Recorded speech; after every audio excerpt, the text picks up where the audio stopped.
Marcos Pineda Godoy y su perspectiva electoral. ¿Qué tal, mi querido Teodoro? Qué gusto en saludarte a ti y a todo el auditorio de Irradia Noticias. La perspectiva de hoy se titula El CENTE atomizado y los pendientes de los diputados. El sindicato más grande de Latinoamérica, el Sindicato Nacional de Trabajadores de la Educación, CENTE, ha jugado un papel político y electoral de mucha mayor relevancia que su contribución a la lucha por la defensa de los derechos de sus agremiados. Su fundación en diciembre de 1943 significó la institucionalización del movimiento magisterial acorde al proyecto corporativista del gobierno revolucionario. Formó parte de ese México de instituciones que sustituiría al de los caudillos. La formación del CENTE tiene múltiples antecedentes históricos. Durante la dictadura de Porfirio Díaz y hasta su constitución como gremio, los movimientos magisteriales fueron reprimidos duramente. Las huelgas de 1919 y las de 1927 y 1928 dieron origen a la Confederación Mexicana de Maestros. Diversos grupos y organizaciones, algunas de ellas en algún tiempo bajo la dirección del Partido Comunista, fueron enfrentados y asimilados por el sistema hasta hacerlos organizaciones adherentes a la Central de Trabajadores de México, la CTM.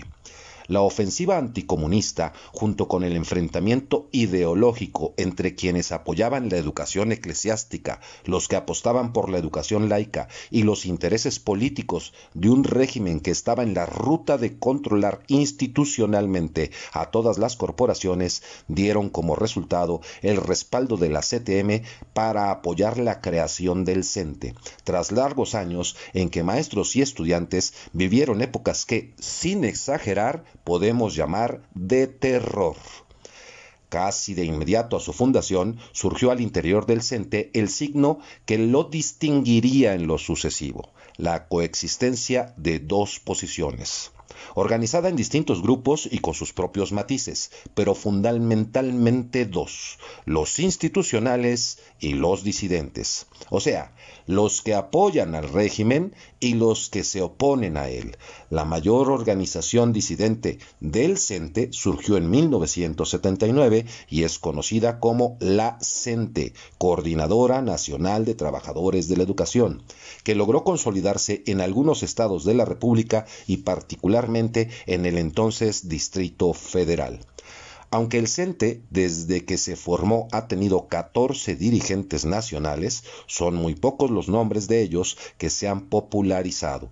Incluso fuera del gremio magisterial es poco común que alguien recuerde a su secretario general fundador, Luis Chávez Orozco. En tanto, Carlos Conquistut Barrios, líder de 1974 a 1989, y Elbester Gordillo, máxima dirigente de 1989 a 2013, son emblemáticos, de mayor peso político y más larga duración de su dominio sobre las huestes sindicales. La hoy frustrada presidenta vitalicia Gordillo Morales llevó a cabo una reforma que, como sucede con todo aspirante a dictador, prometía no reelección, democracia, inclusión, respeto a las libertades y derechos políticos, transparencia y rendición de cuentas en el uso de los recursos. Ay, cómo me recuerda eso a cierto presidente cuatritransformador.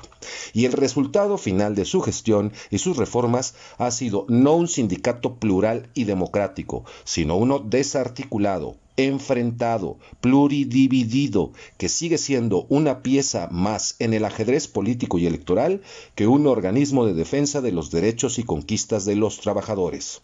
Así pues, puesto que es un organismo que conozco por dentro, ya que incluso formé parte de la dirigencia de una de sus secciones más grandes, en la siguiente entrega sobre el CENTE trataré el tema del proceso de renovación de sus dirigencias. Y para iniciados, ni la burla perdonan los salientes diputados de la 54ª legislatura de Morelos, luego de casi 3 años de empantanamiento del trabajo legislativo, interminables disputas por el control de los recursos y los órganos administrativos, toma de decisiones en forma ilegal bajo la inconstitucional mayoría de 13 votos, que podría ser motivo suficiente para que la siguiente legislatura los sometiera a juicio político y los inhabilitaran para ocupar cargos públicos, ahora se despiden reconociendo que dejaron pendientes.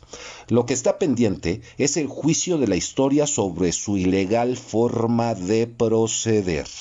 Que tengan todas y todos un excelente día, mi querido Teodoro, y no se olviden que la información es poder.